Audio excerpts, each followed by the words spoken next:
if you were not able to make it to last week's awesome welcome back party, I want to make sure you know about these punch cards.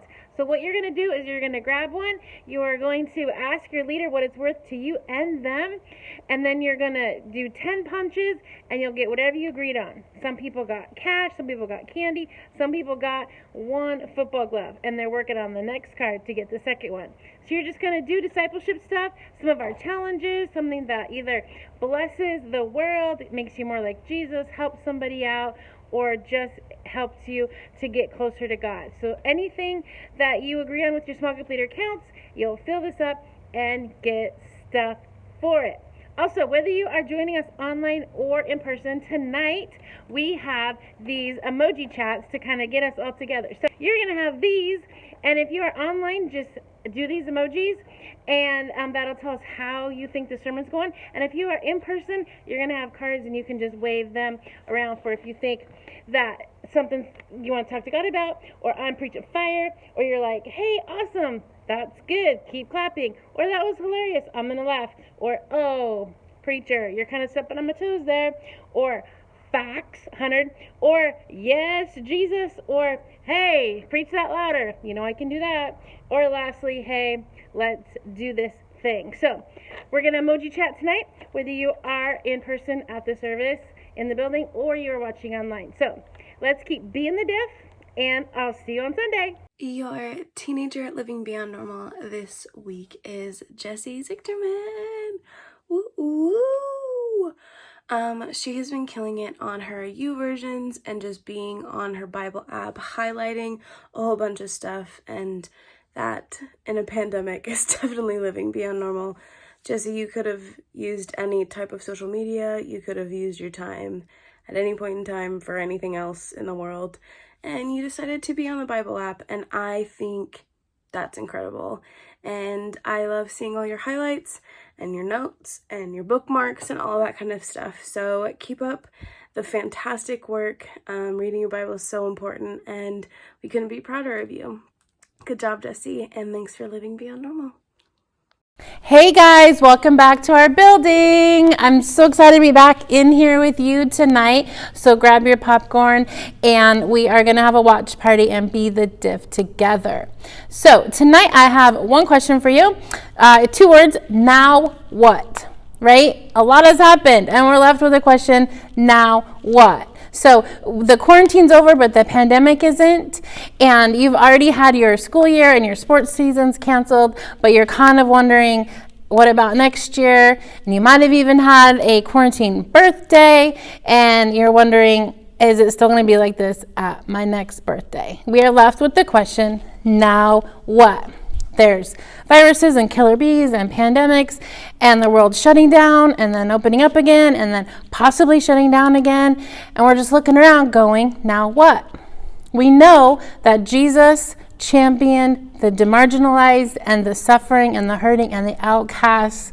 And we know that he's bigger than a virus, but what are we supposed to do?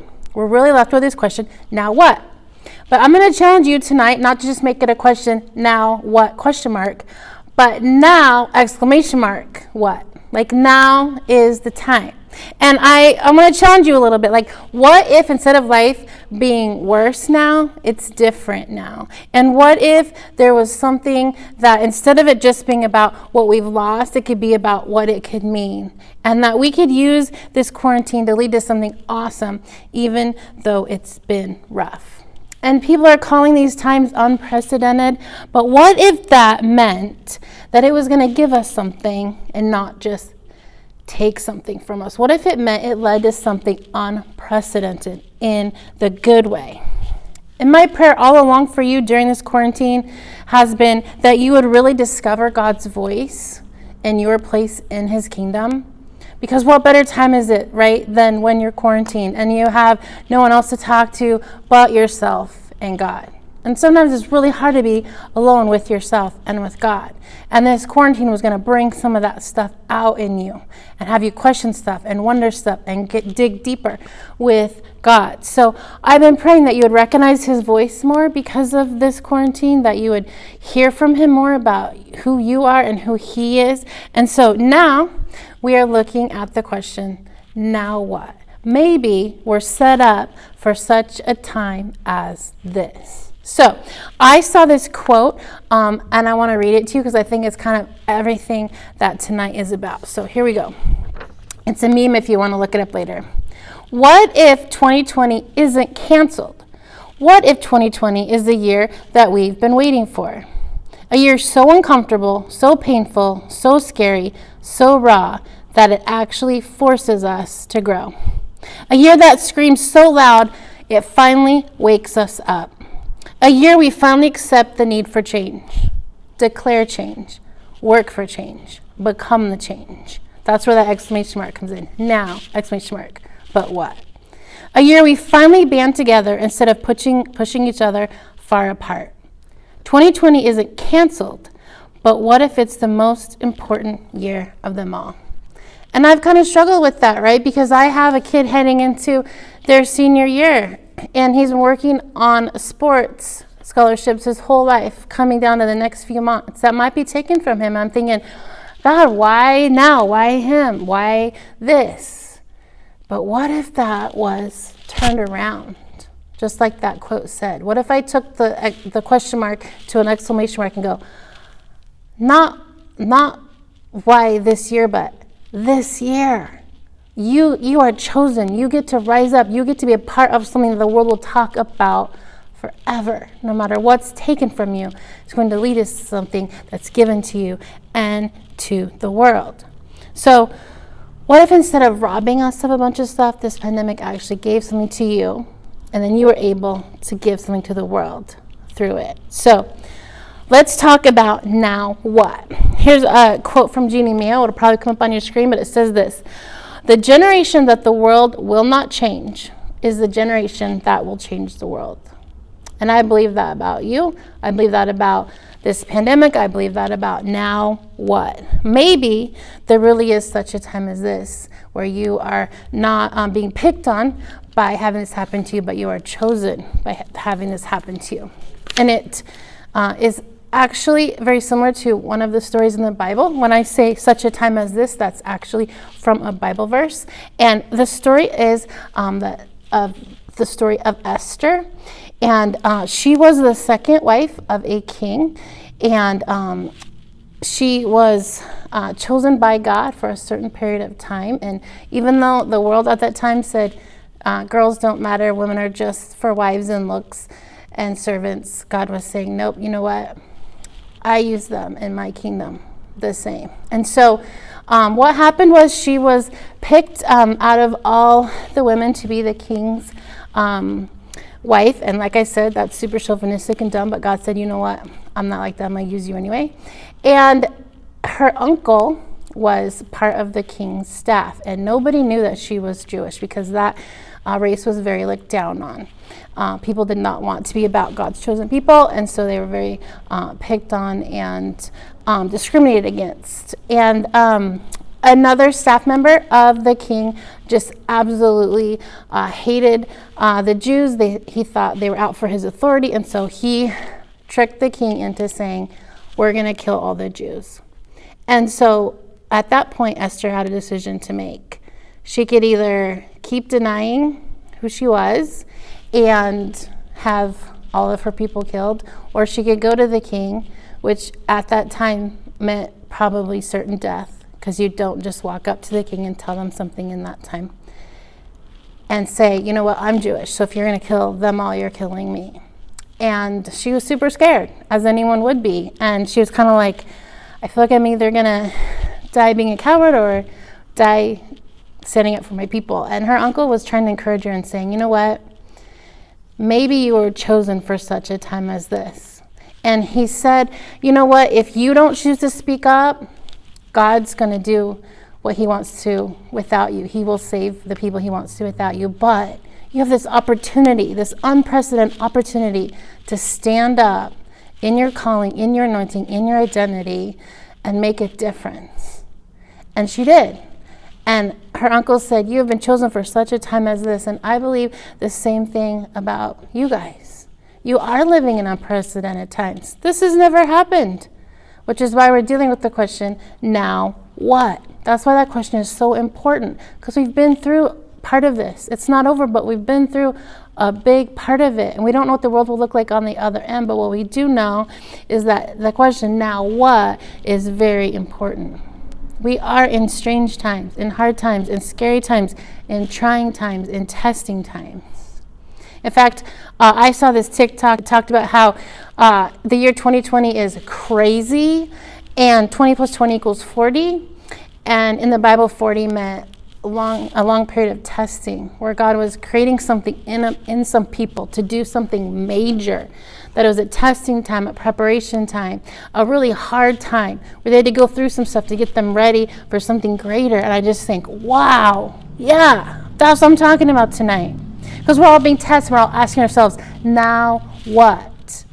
And to get to now, exclamation mark what, we need to figure out or remind ourselves who God is and what he has for us, just like Esther had to all those years ago. So we're going to take a second right now and just look at our yearly verse, because it's the answer to all of this, which is why it was our theme this year, right? Hebrews 11:6. Here's how you please God: when you believe he exists and then he wants to reward you. So I want you to think about that for a minute and where you struggle. If you want to live out everything you are for God, if you want his identity to be yours and his blessing to be yours and be co-heirs with Christ and live out all his promises, all you have to do is believe that he's real and that he wants to reward you. So which one of those are you struggling with? Do you not think he's real enough, or powerful enough, or caring enough, or present enough? And Esther had to deal with all those. Do I think my God is actually who I say that he is? And so now is the time, exclamation mark. What are we supposed to do? Question mark. And we're going to figure that out together tonight and this week and for the rest of your life, because following God is an absolute crazy adventure. So a couple ways to do that tonight.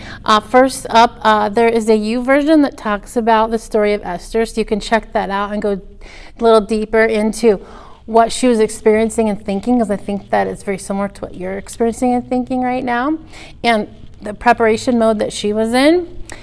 I've also got a discipleship challenge for you, which is to think about your now what. What's that thing? What's that thing that he's preparing you for and getting you ready for, and the thing that could turn out better, not worse?